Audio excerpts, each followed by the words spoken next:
Hi friends, I hope आप सब लोग अच्छे होंगे। एक चीज मैंने आज बड़ी interesting I came across this very interesting thing, तो मैंने सोचा क्यों ना आप सभी के साथ शेयर करूं। वो ये कि अगर हमको कुछ चीज सीखनी है, समझनी है ना, तो हमको कहीं दूर जाने की जरूरत नहीं है। हमारे आसपास ही इतना सब खजाना है कि जितनी बार भी एक्सप्लोर करोगे ना, आप कुछ ना कुछ नया मिल जाएगा। सो इन माय केस, आज सुबह मेरी नज़र हमारे घर में जो पंचांग रखा रहता है, जो सभी सनातन धर्मावलंबियों के यहाँ होता ही है, तो मेरी नज़र पंचांग पे पड़ी।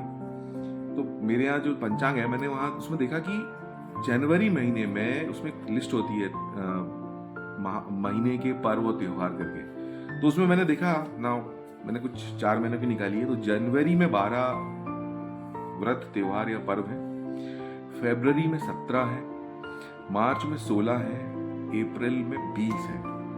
तो अब हर महीने कम से कम 12 से 15 त्योहार हैं। अगर पुट टुगेदर हम पूरे साल की बात करेंगे तो कम से कम 200 या शायद ज्यादा ही मंथ ऑन मंथ त्योहार होंगे। अच्छा, इसमें मैंने वो इंक्लूड नहीं करे हैं त्योहार जिसमें जैन पर्व या त्योहार हैं, या और कई डेट्स तो ऐसी हैं कि एक दिन में ही 2-3 त्योहार हैं। तो हमको इससे मैसेज क्या मिलता है? अब इसमें 2-3 चीजें हम सीख सकते हैं। पहला तो ये कि हम सनातन धर्म जो है ना, वो एक सिविलाइजेशन है, संस्कृति है, वे ऑफ लिविंग है, कल्चर है।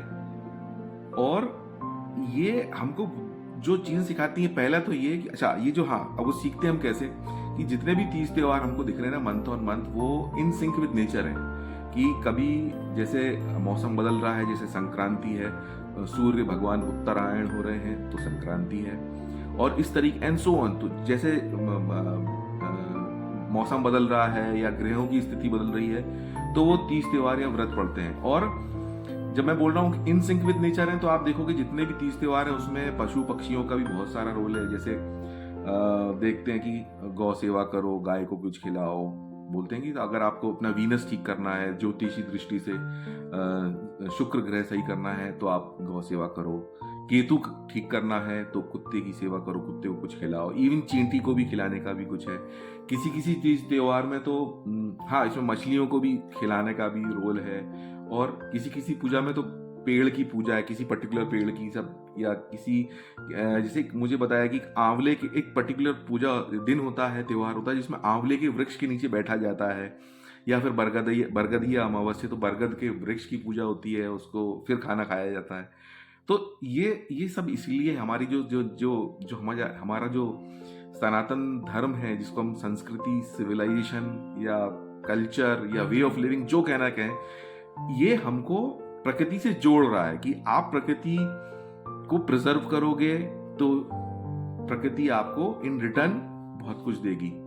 हम 30 त्योहार तो सिंबल है कि भाई आप 30 त्योहार जब तभी मना पाओगे ना, जब आप वो वृक्ष रहेंगे आपके पास, नदियां रहेंगी, पशु पक्षी रहेंगे, तभी तो 30 त्योहार उपवास रख पाओगे। और फिर जब आप प्रकृति की केयर करोगे तो प्रकृति आपकी केयर करेगी। And I am so fortunate कि मेरे घर के पास तो बड़े बड़े पेड़ हैं। आपने अगर कहीं आसपास अपने पेड़ नहीं लगाए हैं या नहीं हैं तो लगाइए। तो एक तो ये हो गया मैसेज कि लिविंग विद द नेचर, जो हमारी संस्कृति, हमारा सनातन धर्म सिखाता है कि हमको प्रकृति के साथ रहना है। अब हम आ जाते हैं दूसरी चीज, ये जो हमारे पूर्वज थे, पुरखे थे, उन्होंने इतने 30 त्योहार क्यों बनाए? द ओनली थिंग इज, वो ये बोलता है, वो ये मैसेज मिलता है कि प्रोबेबली तो नहीं बोलना चाहिए, बल्कि सनातन धर्म अकेला धर्म है जिसको हम अगर रिलीजन ऑफ फेस्टिविटीज कहें तो भी कोई अनोखी बात नहीं है। इतने त्योहार हैं, और वो त्योहार क्यों है? The message is clear, spread the happiness, stay happy, खुश रहो। अब खुशी का पैमाना सी यहाँ पे, अगर आप टर्म्स एंड कंडीशन जब लगाने लग जाते हो ना कि साहब मैं ये अचीव कर लूंगा तो ही खुश होऊंगा, वो अचीव कर लूंगा तो खुश होऊंगा, तो जिंदगी हाथ से निकल जाएगी। छोटी छोटी चीजों से जो खुशियां मिलती हैं, हैप्पी हार्मोन्स रिलीज होते हैं, ये सब साइंटिफिक है, आप गूगल भी करोगे तो मिल जाएगा।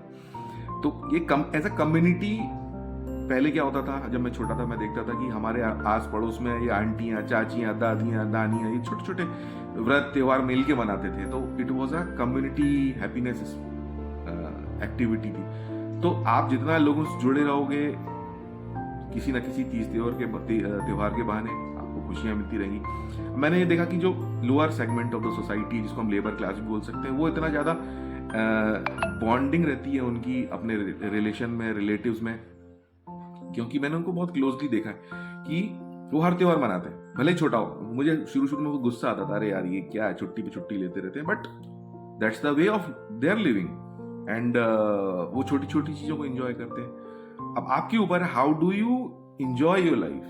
देखो, पैसा सब कमा रहे हैं भाई, 500 रुपए रोज से लेके कोई 5 लाख रुपए रोज भी कमा रहा होगा, लेकिन अल्टीमेटली गोल क्या है, what is the purpose, sole purpose of your life? It should be happiness.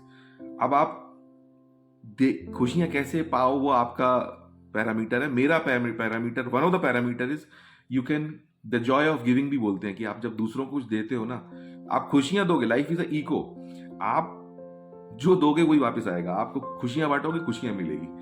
जब आप डोनेट करते हो, चैरिटी करते हो, तो हैप्पी हार्मोन्स रिलीज होते हैं। Experience it if you haven't, और अगर आपने एक्सपीरियंस किया हुआ है तो फिर आप उसको और बढ़ाइए। This is the another message जो मुझे पंचांग देखने से मिला कि भाई the life is all about happiness through festivities, through giving, through connecting with your loved ones. और आखिर में 22 तारीख को भगवान राम की प्राण प्रतिष्ठा होने वाली है अयोध्या में। How are you going to celebrate it, आप जरूर बताइए। हम उसको सेलिब्रेट करने वाले हैं, पटाखे फोड़ेंगे फैमिली में, मिठाइयाँ बांटेंगे कॉलोनी में, and that is how we are planning to celebrate 22nd of January. What about you? Spread the happiness. Take care and stay happy.